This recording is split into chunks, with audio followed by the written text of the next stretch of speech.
What's good YouTube, it's Shows Lux King, and today I will be answering the question, can you beat Pokemon Platinum using only Shinx?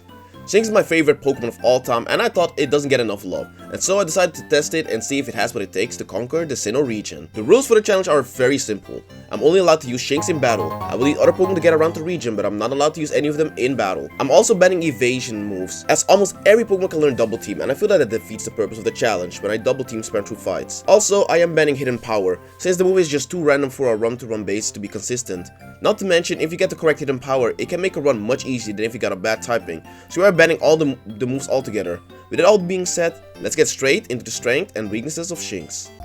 So, Shinx is a pure electric type with a lower base stat total than a first stage starter, with its highest stat being a 65 in attack. Besides that though, the rest of its stats are very underwhelming. As for abilities, Shinx actually has two good abilities with Intimidate and Rivalry. For this run though, I will be resetting until we get Intimidate, since while Rivalry's attack boost is nice, if we face a Pokemon of the opposite gender, our attack gets lowered, which is just not worth it, especially since Sinnoh has a very varied cast of characters. Next up is Shinx's moveset, and it's looking grim. The level up Shinx only gets normal, electric, and dark type moves, and with its strongest electric physical stat being Spark at 65 base power, we are in for something. By TM it does get Iron Tail, so that might be nice for the rock and ground types, but besides that, we are in for some rough fights. With all of this in mind, let's see if Shinx has what it takes to beat Platinum. We start the journey by naming ourselves Vulcaner and our rival Flint, and we waste no time getting our starter Shinx to fight our rival. I decided to replace Piplup with Shinx so that our rival would pick Turtwig, the hardest of the starters to fight, especially once he becomes Torterra. We have our first rival fight, and we actually lost against him. He kept spamming Withdraw, and so because of that, we were barely doing any damage. Even when his attack was lowered, he beat us, which isn't a good sign for the rest of the run. Oh well. We head towards Professor Roman's lab and name our Shinx Nala. If you know what I'm referencing, make sure to let me know in the comments. After that, we also receive the TM for return, and funny enough, this will be Shinx's strongest physical attack it will have access to, so the fact we get it so early on is pretty nice, even if it isn't quite strong yet for a while. We fight our way through the first route and get to Jubilee City, where we go ahead and get to the Quick Claw before we head into the second rival fight. Okay, that was a close one. We are at level 10 and easily defeat the Starly. However, because they crowd us 3 times and turned to spamming a lot of withdrawals again, we had to spam Leers just to be able to do more than 1 damage back. In the end, we were barely able to first try this fight, surviving with 9 HP though, so that's at least good. Next up is Rourke, and yeah, I didn't think this was happening at level 16. With only return for damage against bulky rock types, we didn't get far, so let's go ahead and grab Bite and try again. Level 17 goes a bit better. Geodude falls after 2 layers and 2 bites, while we stay above half HP, but Onix still proves too much. Maybe one more level makes a difference here. We're here back at level 18 and we get so close. Geodude once again drops to 2 bites, and against Onix we only need 1 layer before spamming Bite to take it down. Sadly, we're only left with just 9 HP. A clutch Quick Claw lets us land a Spark on Cranidos, doing over half and even paralyzing it, but we barely missed the kill. Okay, maybe another level or 2 and we should be able to beat this gym. Level 21, and this is the run. We only need 1 layer for Geodude before quickly taking it out. Onix is the same story. 1 layer into Bite spam to keep it out of healing range, with a return in between so the second bite finishes it off. With 33 HP left, we hit Cranidos with Spark, nearly one-shotting it. It smacks us hard back with a headbutt, but we survive. And even though Rourke heals, a second Spark takes Cranidos down and earns us our first gym badge. That wasn't as horrible as it could have gone. Next up is Commander Mars, and it was surprisingly close. We one-shot Zubat with a Spark, and next up is Perugly. It hits us with a Fake Out so we can't attack it right away. Then right after we exchange blows, and it comes down to the wire as we survive on 1 HP and then are able to finish off the big cat. So next up is Gardenia, and I'm pretty scared. All our grass types resist my electric type moves, and so I can't rely on Spark. Return isn't max powered, but it's still stronger than Bite at this point, so that might be our strat. I hope we can take down the Turk before we can set up a Reflect though, else we will most definitely not be doing any damage to the rest of our team. Let's see how it goes. Yeah, just as I expected, attempt 1 goes pretty bad. Turtwig starts off with critting us right away with a Razor Leaf. We can still 2-shot it with return, but next up is Cherim, who outspeeds us and does huge damage with Magical Leaf to finish off Shinx. A few attempts later and we get a really close run. We bite Turtwig hoping for a flinch so it can't set up to Reflect, and then finish it off with a return. Next up is Cherim, and we try the same bite plus return combo, but sadly it survives in the red, and hits us with a Magical Leaf. Cherim gets healed up, but luckily misses Leech Seed, letting us finally take it down. Last but not least is Roserade. Return brings it into yellow, but it also activates its Citrus Berry, meaning it's no longer a 2-shot. It then lands a Stun Spore, which in Gen 4 still paralyzes electric types. We go for our last ditch swagger, but it's not enough as Roserade outspeeds and finishes us off with a Grass Knot. That was so close. I think if we avoided the paralysis, we can win this. After a bit of grinding, we come back at level 32. Dirtic once again drops to bite and return, while Charmander gets cleanly 2-shot by return, even missing Leech Seed in the process. That gets us to Roast Raid with full HP.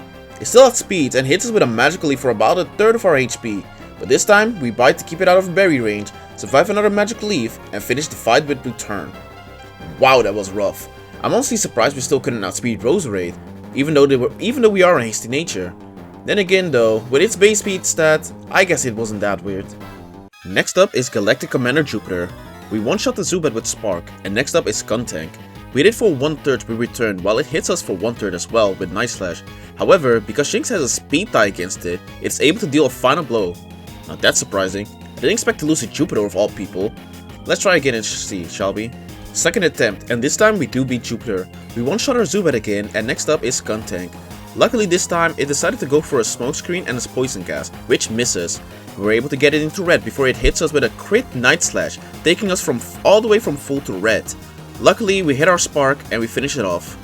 Whew, I thought I was going to lose again to Jupiter. Still though, Shinx is doing decent enough. Up next is Fantina, and for once we actually had a first try victory. Shinx learned Crunch, and so we were able to one-shot Duskull. Next up is our ace Mismagius, which actually outspeeds and lives a Crunch by a Slither. Luckily, Shinx holds on in the end, finishing it off with another Crunch. And last but not least was Haunter, which we do outspeed and one-shot with Crunch. Stuff seems to finally be looking up for Shinx. Up next is Rival Tree. He starts off with Staravia, which immediately drops her attack by 1 for the rest of the fight. We take it out with a Spark, and then our rival sends out Weasel. Yeah, I have no idea why the AI went for the only other Pokemon on this team that is weak to my Shinx, but sure. We take it out with a quick Spark, and next up is Grottle. We hit it for around 1/3 with return, but then he started setting up with Draw. I thought we were in big trouble until Shinx crit the next return for the KO. Last off is he sends in Ponyta, which we take down, taking the win. It's kind of crazy how well Grottle has been able to tank Shinx in every rival fight we've had so far. Not to mention, now that our rival has Staravia, future endeavors are gonna get even more tough. Mailing time, and our first attempt doesn't go quite as well. We 2-shot Metatype, but not before he can hit us with a Fake Out and lower our speed with a Rock Tomb. Because of this, we don't outspeed Lucario and get hit for quite a lot of damage. We hit it with a Discharge trying to paralyze it, which we did, and we then hit it with a Spark which leaves it in a red, proccing its berry. We take it out the next turn, but then Macho comes in, and with us only having 3 HP left and unable to one-shot it, it finishes us off. Okay, I think if I can get the one-shot on Metatite and not be speed lowered, we might have a chance. Let's level up and see if that works. Alright, level 45 and 10 attempts later, and we are finally able to one-shot Metatite with a single return. Up next is Lucario, which we still don't outspeed, but we hit it with a critical Discharge, which leaves it in the red. Luckily, Maylene for some reason is the only gym leader that doesn't use potions in this game, and so we are able to finish off Lucario with a Spark while being in the yellow. Last off is Machoke, and we hit it for over half HP with a Discharge. Just as all hope seemed lost, we barely survived the strength at 4 HP. We go for another Discharge and finish off the fight. I must say that was very lucky that for some reason in all my attempts Maylene did not go for a single Bone Rush, which would have most definitely taken out Shinx. I'll never understand the Pokemon AI sometimes. We're on the road again. Next up we got Rival 4 at Crash Awake coming up. I'm not too afraid of Crash Awake, however our rival might put up a fight again with Grottle. Maybe I could try paralyzing it. Rival 4 time. He leads off again with Staravia, which we one-shot with a Discharge. He then goes ahead and sends out Ponyta, which we also one-shot with a return. Up next is Grottle, and it's close. We exchanged blows, and I thought it was over when it hit an overgrowth range. Luckily though, it went for withdraw, so we finish off Grottle and Breeze of Falls right after with a single Spark. This will probably be the last rival fight we had a decent time against, since every other rival fight in the future will have Torterra, which I'm not looking forward to. Alright, Crash Awake time. You would think that because of this being a water type gym, it would be quite easy. However, Crash Awake has a Quagsire, and after our attack gets lowered by Gyarados, we barely do 1/3 of Quagsire's HP. And in return, it hits us with a few mud shots, taking us out. Yeah, I saw this coming. Luckily, I got an idea though. Attempt number 3, and we take out Gyarados swiftly with a Discharge. Up next is Quagsire, which we hit with Crunch for some chip while it hits us with a Mud Shot. However, now that Quagsire got some chip on it, we can go for a quite effective Natural Gift, taking it out. In case you don't know what Natural Gift does, it's a special attack which changes type and base power based on the berry your Pokemon is holding. And so we put a Pinot Berry on Shinx before the battle for the Quagsire. Last but not least is Floatzel. Now while it does outspeed us and hits us with a Brine, Shinx survives and gets the one-shot with Discharge, winning us the 5th gym badge. I must say, I'm pretty proud of the Natural Gift strat. It's not like I've ever used the move before, so the fact that we got around by Quagsire using it is pretty satisfying. We're on the road again. I'm not too afraid of the upcoming Cyrus fight, as most of his team is weak to Shinx. However, we are about to also face our rival and the Steel Gym. Our rival will finally have a Torterra, which might just completely wall and KO us. Luckily, there's a bunch of training still before we actually do fight him, but first, let's see how Cyrus goes. And yeah, as expected, Cyrus was a cakewall. He takes Sneasel down with 2 returns, and then take down both Golbat and Murkrow with 1 Spark. Well, that was easy. I guess it's time for the dreaded rival fight. Rival 5 time. He leads off with the annoying Intimidate Staraptor, which we one-shot, and he then sends out Rapidash for some reason. We take it out, but not before he can hit us with a Tail Whip. That's not good. Up next is Heracross, and this is bad. We can even 2-shot it, and it hits us for massive damage with Brick Break, and it takes us out with just 2 of those. Maybe if Rapidash doesn't use Tail Whip, we could potentially take 3 of those? Yeah, no. We got the same results as the last attempt. We just don't do enough damage to prevent Rapidash from using Tail Whip, and we're too weak to 2-shot Heracross. Maybe some extra levels could help us survive? Okay, on our 5th attempt at level 60, and it was interesting, we again just take out Staraptor in 1 hit, but this time Rapidash went for a takedown. We took it down with 2 discharges, and in comes Heracross. We hit it with a discharge and paralyze it. Sadly, we still don't do enough to 2-shot, but it got paralyzed, meaning it only got off 1 Brick Break before we could take it down. Next up is Torterra, and we hit it for a quad effective with a Pomac Berry Natural Gift. I thought that would be enough, but it survives with a Slither. Just as I thought we would lose the fight to our rival, he decided to go for a Leech Seed. I have no idea why it went for that, as it could have easily finished us off with an attacking move. We hit it with a return and take it down. Last off is Floatzel, and we luckily outspeed for a one-shot, taking the victory. I'm still baffled how our rival used Leech Seed there. I'm sure it won't be that easy in the final fight. Alright, it's grinding time before the gym. I think this is gonna be a very rough one. Bion's whole team is just full of very tanky Pokemon that Shinx can't hit very well. Magneton can just hit us hard with special attacks, Bastiodon's just very tanky and has Metal Burst, and then probably the toughest one to take down is Steelix, as its physical defense is just so high we can barely put a dent in it. And it has Earthquake too, so it probably just one-shots us. I'm not looking forward to it. Attempt 1 at Byron, and yeah, that was as horrible as I thought it would be. We don't even get past Magneton. I think it's best we just get some levels, since I can't even 2-shot Magneton. There's no way we can get past the rest of the team. Okay, so I lied. I tried to fight a bunch of times trying to get paralysis off discharge on Magneton, and we did on this attempt. However, after Byron healed up his Magneton, he actually swapped it out for Steelix, first time seeing the AI do that. First thing I do is hit Steelix with an Attract to try and hopefully stop it from attacking, and it worked for the first turn. We hit it with a Natural Gift Water, which doesn't even do half its HP. It then hits us with a return with our Earthquake KOing us. So not only does Natural Gift not even do half, we also have to somehow whittle Steelix down with physical, non-super effective moves to try and finish it off. Alright, so this was an insane attempt. I'm still at level 65, and the beginning of the fight goes about the same. We hit Magneton with a few discharges, paralyzing it, and we hit it with a crunch right after so we make sure it doesn't get into healing range, and then finish it off with another discharge. Next up is Steelix, and we instantly attract it. And it works, as for not only the first returns, it isn't fully in love with Shinx, we also were able to get 2 defense drops from Crunch, making sure we were able to get Steelix into the yellow after 3 hits to then finish it off with a natural gift. Next up is Bastiodon, and we instantly hit it with an Attract again since we don't want to catch a Metal Burst from it. We go back and forth with discharges even after a heal, but in the end, Shinx was able to take down Bastiodon without even taking an attack from it, winning the Mind Badge. Now, while this fight was a bit RNG with all the Attract luck, there wasn't really much we could have done in this situation, besides leveling up, which while we definitely would have helped with some ranges, I still think wouldn't have helped us too much, so I'll take the win here. Grinding time. Next up, we got the Ice-type gym, which I'm afraid of. Candace has a very scary team with a Bulbasaur setting up the hill, Frostless with the Snow Cloak and guaranteed hit Blizzard, and Palossum with Earthquake. However, we did get the TM for Iron Tail on Iron Island, so it might actually come in pretty handy here. Let's see what she has in store for us. Alright, attempt 1, and the fight went pretty well. We hit Sneasel for almost a one-shot, making Candace use up her Hyper Potion early. However, she then swaps her Sneasel out for Palossum taking Discharge. We hit it with a return for half its HP, but then it crits us with an Earthquake. Honestly, I think we could have taken one Earthquake if it didn't crit us there. Let's try this again and just spam return just in case she swaps into Palossum again, so it won't come on the field for free. Second attempt and the fight starts off the same. We hit Sneasel for over half its HP and take it out within 2 attacks. Next up is Palossum. We hit it again for over half HP and barely hold on from an Earthquake, leaving us at 16 HP. We take it out with a return, but now comes in Frostlass, which sadly outspeeds and finishes off with a Shadow Ball. Let's try this fight with Iron Tail and see if we can one-shot Sneasel and Palossum. Attempt 4, and we replace the track with Iron Tail and we're able to one-shot Sneasel.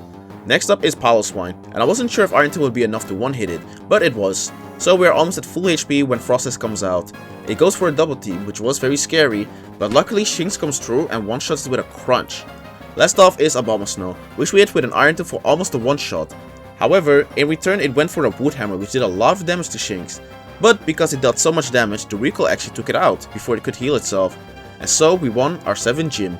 I must say, after the hell that was Byron, having a semi-easy fight like this was a happy change of pace. Alright, up next we got the Team Galactic Climax coming up. First we got a fight against Cyrus, which should go well since his team hasn't changed since last time.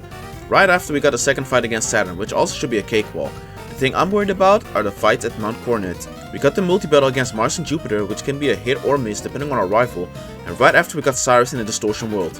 Let's first get rid of his minions and see how that goes. Alright, multi-battle time versus Mars and Jupiter, and this was a funny one. They both lead with Bronzor, while my rival leads with Munchlax. However, because I forgot to teach Shinx Spark again, I just started spamming Discharge, having zero regard for my rival's Pokemon, since, let's be real, Munchlax is more so a liability here than it helps. And so we went and discharged through like half my rival's team. The rest of the fight was pretty uneventful though. We easily beat them. Yeah, that went about as I expected. Houndoom is a 2-shot with Discharge, and because of Lucky Paralysis we take no damage. Next up is Gyarados, which we can one-shot with Discharge. However, problems started to arise when its Weavile came in.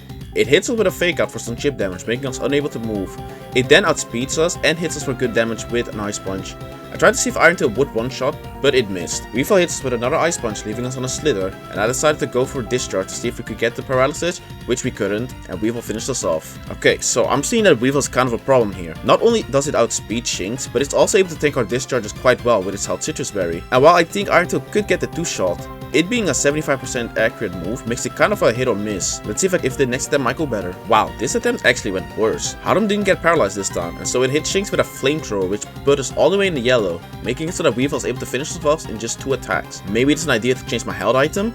I'm currently running the Magnet, but I don't think we need it to beat any ranges, so it might be smarter to put a Shell Ball or Citrus Berry on Shinx for most survivability. Plenty of attempts later, and we got the run.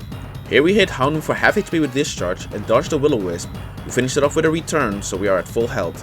Next up is Gyarados, who we just one-shot with a Discharge, and then right after is Weavile. It hits with another Fake Out and then an Ice Punch combo, which barely brings us into the yellow, activating our Citrus Berry. We hit Weavile with a Discharge so it doesn't go into the yellow, and then we take another Ice Punch before taking Weavile out with an Iron Tail.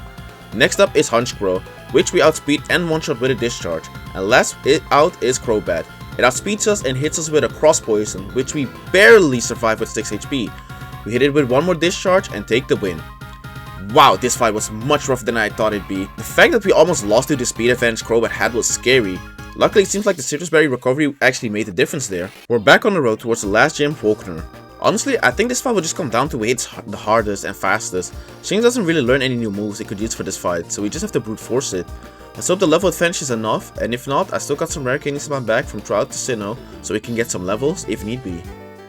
Volkner time. We 2-shot Jolteon, but not before taking 2 charge beams, which doesn't do much damage.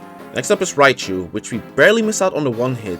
However, Raichu in return misses a Focus Blast, making Volkner waste a Hyper Potion before we take it out. Up next is Electivire. We trade some blows back and forth, but we barely miss out on the KO, which makes Volkner use up another Hyper Potion. In the end, Electivire takes us out with a Quick Attack. Okay, not a bad first attempt. Maybe if I go for Crunch on Electivire to have it not hit the berry range, we can 2-shot them with a return. Now, I wish the attempt after went as smooth as attempt 1, but guess what? It didn't. The issue is that sometimes Volkner decides to click Thunder Wave on Shinx, which in Gen 4 still paralyzes Shinx. And even if it doesn't, there still is Raichu Static, which also can activate upon contact. Because of this, we gave Shinx a Cherry Berry to circumvent this. But because of that, we are not able to run more useful items like a Shell Ball or Citrus Berry, which in this attempt would have probably made the difference. I do think though that we can win this. Perhaps if we have better damage range on Luxray is all we need. After a lot more attempts, we finally got this run, where Jolteon misses its first charge beams, heals up and then gets one-shot by a crit crunch from Shinx, keeping the Cherry Berry intact, and with no damage taken even. Up next is Raichu, which we actually were able to one-shot due to our range.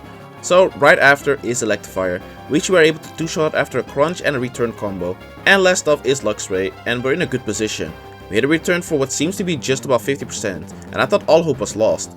However, I went ahead and clicked Crunch, leaving Luxray in the red. But we got a defense drop, meaning that even after a Hyper Potion, we now 2-shot Luxray for the KO, obtaining our final gym badge. That again was a bit more complicated than I thought it would be, but hey, I take it.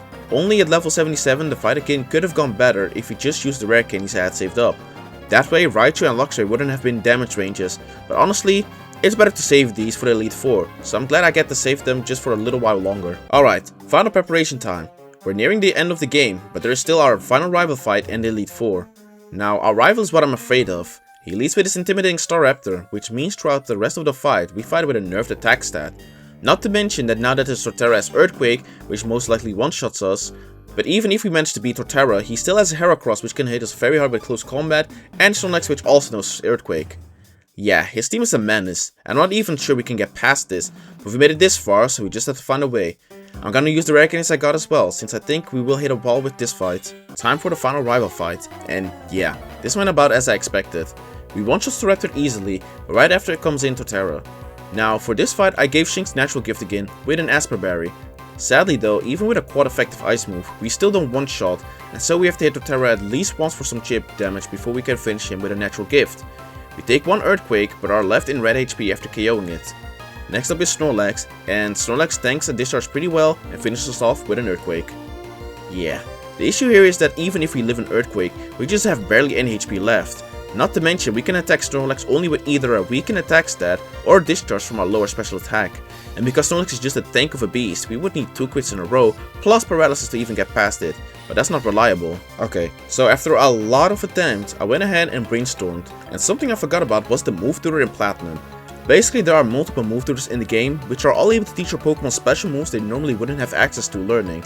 And while looking through these tutors, I saw that there is one that is able to teach us Magnet Rise. In case you don't know what Magnet Rise does, which I don't blame you, it's an electric type status move which makes it so when you use it, you levitate in the air for 5 turns, making you immune to ground type moves. Now, that sounds amazing, but there is an issue, and that is if we want to use Magnet Rise, we need to get rid of one of Shinx's moves. It currently has Crunch, Discharge, Iron Tail, and Natural Gift. Discharge we need for a strong stab move in the fight to take down all the natural opponents, and Natural Gift is needed to take down Torterra. And while Iron Tail does seem like an obvious pick, the small issue is that we don't have access to another TM for it easily, unless we go and spend a lot of money in the game corner for the TM, which at the time I kinda was against, and so because of that I went ahead and got rid of Return for the time being. Alright, first attempt with Magnet Rise. We hit Strider with a nearly Thought Thunder, as I thought Shinx the attack, thinking it might be able to help us two-shot Snorlax. Up next is Torterra, and we go for the Magnet Rise, dodging the Earthquake. However, now we have another small issue.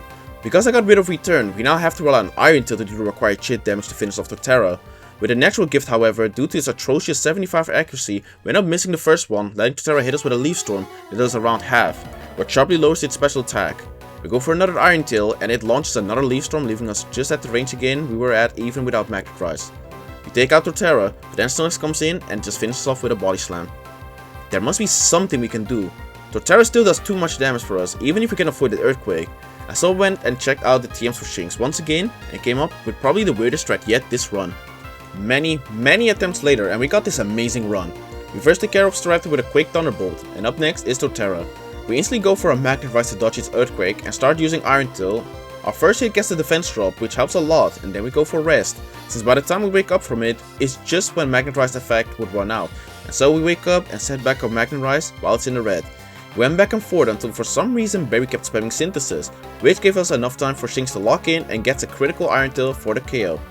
Up next is Snorlax, and we go for a Thunderbolt, which is sadly a 3-hit KO. Snorlax hits us with a Body Slam, leaving us at 11 HP.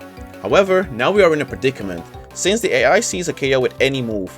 That if I set up Magnet Rise, Snorlax could very well go for a Body Slam instead, or if I rest up, it could go for Earthquake.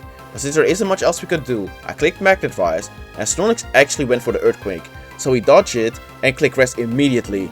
Snorlax hits us with another strong Body Slam, but then it for some reason goes for Rest, and so because of that we are able to stay decently healthy and hit it with another Thunderbolt. Our Magnet Rise went out, and I set up another one expecting Snorlax to go for an Earthquake, but it instead again went for Rest.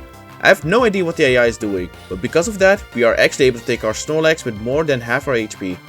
Next up is Heracross, and it goes for Night Slash, which we tank decently well, and 2-shot with Thunderbolt. Next up is Floatzel, who we also outspeed and 1-shot with a T-Bolt, and up last is Rapidash, which I was sure would have 1-shotted us if it went for Fire Blast. However, the fool instead decided to Will-O-Wisp, and we clicked Thunderbolt for the final time, making us beat our rival. And oh my god, this was insane. The fact we had to stall with Shinx was something I did not expect to do in this challenge at all, but it somehow worked out to the point that the AI itself just started messing up. That is just amazing. Alright, strategy time. Here are Shinx's stats and moveset. We are going into the league with 139 attack and 132 speed, which isn't horrendous. Still though, while I think Era might be pretty simple, we got Bertha right after, and that's the fight I've been dreading this whole challenge. Permanent Sandstorm plus a whole team of ground types is something I'm not looking forward to, especially seeing how we just had a lot of trouble with a team that only contains one ground type. Still though, the fact we even made it to the Elite Four is honestly a lot better than I expected, especially at just level 87, so we have to wiggle room if stuff doesn't work out. Alright, let's see if we can win this. Aaron time, and yeah, the fight went pretty well as I expected. We outspeed and one-shot Yamega, and then up next is Heracross, who we paralyzed and two-shot with a T-Bolt. The rest of his team also is not that special. Vespiquen is up next, which we one-shot with a T-Bolt. Then up next is Sinnoh, which we two-shot after using a crunch on it and then going for a T-Bolt so it wouldn't get into swarm range. And then last but not least, we got Drapion, who tanks a T-Bolt and gets us decently low, but then falls to another T-Bolt, winning us the first match. Next up is Bertha, and it goes as about expected. We Magnet tries to dodge an Earth Power from Quagsire and two-shot it with return. However, up next is Hippowdon. We hit a return for less than half, while it taunts us in return. We hit another return, putting it into healing range, while it hurts us with a crunch. And sadly, while asleep, Magnifience runs out, giving Hippowdon the chance to Earthquake us, giving Bertha the win. Yeah, I'm just gonna level Shinx up to 95. I don't see us winning this fight at 90. Perhaps we can also two-shot Hippo if we are leveled higher. Many attempts later and we're back with the rest strats. We again two-shot Whiscash with a return before Hippowdon comes in. We try to hit it with an Iron Tail but miss, while in retaliation Hippowdon hits us with a Stone Edge. We trade some hits back and forth before setting up a Magnet Rise again. We take out Hippowdon with only 46 HP remaining. Bertha sends out Golem. We go for rest while Golem hits us with a few Fire Punches before we wake up and have to reapply Magnet Rise again since it ran out and are forced to rest up again. We go back and forth like this for a while until Shinx wakes up and hits Golem for almost a one-shot, leaving it in red. We get hit by another Fire Punch, leaving us only with 12 HP. Now Bertha does heal up, meaning that if we get hit by Golem for enough damage, we won't go down to Sandstorm. We land a crunch for some chip damage before finishing Golem with an Iron Tail. Next up is Rhyperior, and sadly with Magnet Rise having run out and us only having 3 HP left, we are forced to go for an Iron Tail so Sandstorm doesn't finish us. So we go for an Iron Tail, which takes Rhyperior in the yellow, but it then sadly finishes off with an Earthquake. Man, this is rough. Sandstorm continuous chip damage along with how low our bulk is just makes it very difficult surviving throughout the whole fight. Alright, let's get Shinx to level 100 and try it some more. Level 100 and sadly no progress. Even with us KOing Bertha her first 3 Pokemon with decent HP, her Rhyperior just hits us too hard even without Earthquake. I think this is sadly as far as we can go for this challenge. So, can you beat Pokemon Platinum with a Shinx only? Sadly, no. Well, probably if you use double team spam, but that wouldn't be very interesting now, would it? I must say, I'm very proud of how far Shinx has gotten. Platinum is already a more difficult game than some of the other Pokemon games in the franchise, and so the fact we were able to go all the way to the Elite Four is honestly amazing. Now, before you go, I want to real quick put the run on a tier list for future rating the runs difficulty, and if I would recommend others to attempt a run like this. And for Shinx, only, I'd put it in C tier. It's a fun run, and Shinx is my favorite mon of all time. But wow, Shinx struggles with a lot in Platinum. Not to mention its limited moveset also makes it rough to plan for some fights, but it's still a nice challenge that still gives you some options to play with. I hope you guys enjoyed today's video. If you did, make sure to leave a like down below and subscribe to the channel as I plan to do more Pokemon challenges on here. But without further ado, I'll see you guys in the next one.